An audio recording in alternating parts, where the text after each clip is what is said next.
اب اس نے یہ پڑھنا شروع کیا، اللہ نے اس کو ٹھیک کر دیا۔ اب یہ علاج بھی بتا رہے ہیں صلی اللہ علیہ وسلم، اور ایک انسان ہونے کے ناطے صحابہ رضوان اللہ اجمعین پر بھی حملے ہوتے ہیں۔ شیطان کو اللہ نے طاقت دی ہے، کہتے ہیں کہ بیماریاں لگ سکتی ہیں۔ ایوب علیہ السلام کو کس نے بیماری لگائی تھی؟ اللہ کی طرف سے اسباب کیا بنا؟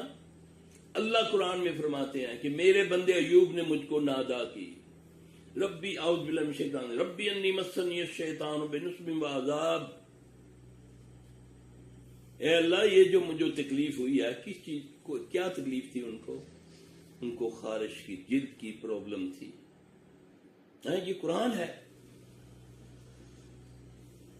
اے اللہ میرے بندے ایوب نے مجھ کو نادا کی، یہ اللہ تو کہہ رہے ہیں، اللہ فرما رہے ہیں کہ میرے بندے نے کہا ہے اللہ مجھ کو یہ جو تکلیف ہے یہ شیطان کی طرف سے